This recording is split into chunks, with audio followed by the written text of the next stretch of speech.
ನಮಸ್ಕಾರ. CBSE NCERT maths 9th standard 1.3 decimal expansions chapter number 1ಅಲ್ಲಿದ್ದೀನಿ. Number system ಅದರಲ್ಲಿ ಇವತ್ತು ಮೂರನೇ main question express the following in the form of P/Q where P and Q are integers and Q is not equal to 0 ಅಂತ ಹೇಳಿದ್ದಾನೆ. ನಾವೇನು prove ಮಾಡಬೇಕು?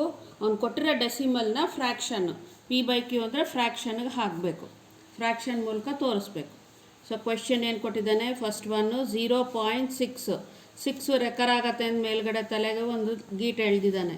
ನಾವು ತಗೊಳ್ಳೋಣ 0.6 ಅಂದರೆ ಈ ಪಾಯಿಂಟ್ ಜಾಗದಲ್ಲಿ 1 ಹಾಕೋತೀವಿ. ಪಾಯಿಂಟ್ ಆದಮೇಲೆ 1 ನಂಬರ್ ಇರೋದ್ರಿಂದ 10. ಇದು ನೀವು ಇಟ್ಕೊಳ್ಳಿ, ಇದು ಕ್ಲೂ ಕೊಡೋದಕ್ಕೋಸ್ಕರ ಕೇಳ್ತಾ ಇದ್ದೀನಿ.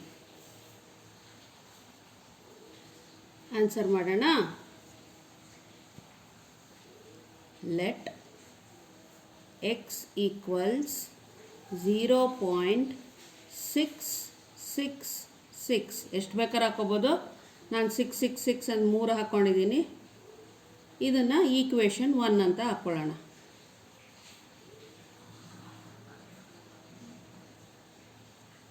ಆಯಿತಾ? ಈಗ multiply both the sides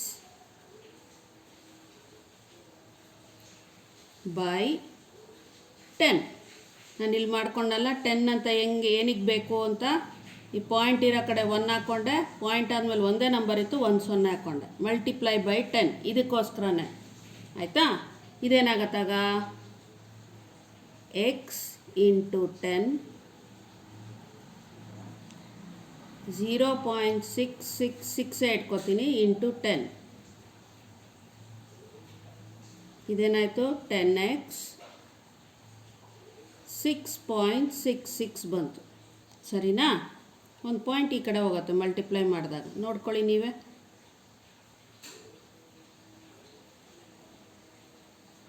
ಝೀರೋಯಿಂದ ಮಾಡಿದಾಗ 0 0 0 0 6660 0 6 6 6 0 1 2 3 1 2 3 ನೋಡಿ 6.66 ಬಂತಾ?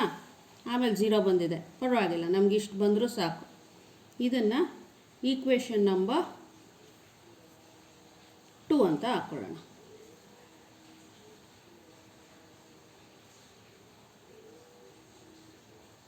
ಆಯಿತಾ? ಇಲ್ಲಿವರೆಗೂ ಅರ್ಥ ಆಗಿದೆ ಅಂದ್ಕೊಂಡಿದ್ದೀನಿ.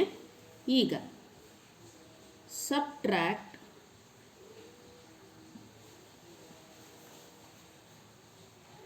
1 from 2 equations. ಆಯಿತಾ?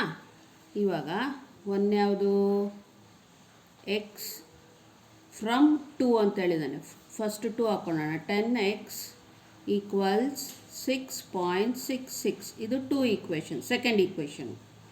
ಅದರಲ್ಲಿ ಸಬ್ಟ್ರ್ಯಾಕ್ಟ್ ಮಾಡೋದಿದ್ದಾನೆ, ಮೈನಸ್ ಹಾಕ್ಕೊಂಡಿದ್ದೀನಿ. First equation x equals 0.666. ಇದು ಹಿಂಗೆ 666 ಹೋಗ್ತಾ ಇರತ್ತೆ, ಅದನ್ನೇ ಹಾಕ್ಕೊಂಡಿದ್ದೀನಿ, ತೊಂದರೆ ಇಲ್ಲ. ಇನ್ನೊಂದೊಂದು 6 ಬೇಕಾದ್ರೆ ಹಾಕ್ಕೊಳ್ಳಿ, ಎಷ್ಟು ಬೇಕಾದ್ರೆ ಹಾಕ್ಕೊಳ್ಳಿ, ಏನೂ ಚೇಂಜ್ ಆಗಲ್ಲ. ಸಬ್ಟ್ರ್ಯಾಕ್ಟ್ ಮಾಡೋಣ. ಇವಾಗ 10ನಲ್ಲಿ 1 ಹೋದರೆ 9x, 6ಅಲ್ಲಿ 6 ಹೋದರೆ 0, 6ಅಲ್ಲಿ 6 ಹೋದರೆ 0, 6ಅಲ್ಲಿ 6 ಹೋದರೆ 0, 6 ಉಳೀತು. ಆಯಿತಾ? ಈಗ ನಮಗೇನು ಬಂತು? 9x ಈಕ್ವಲ್ಸ್ 6 ಅಂತ ಬಂದಿದೆ. ಸೊ ಇವಾಗ x ಈಕ್ವಲ್ಸ್ 6/9. ಕರೆಕ್ಟಾ? ಸಿಂಪ್ಲಿಫೈ ಮಾಡೋಣ. 3 2s 3 3s. So there four P/Q ಫಾರ್ಮಲ್ಲಿ ಎಕ್ಸನ್ನು ಇಡ್ತಾ ಇದ್ದೀವಿ. 0.6 ಈಸ್ ಈಕ್ವಲ್ ಟು 2/3.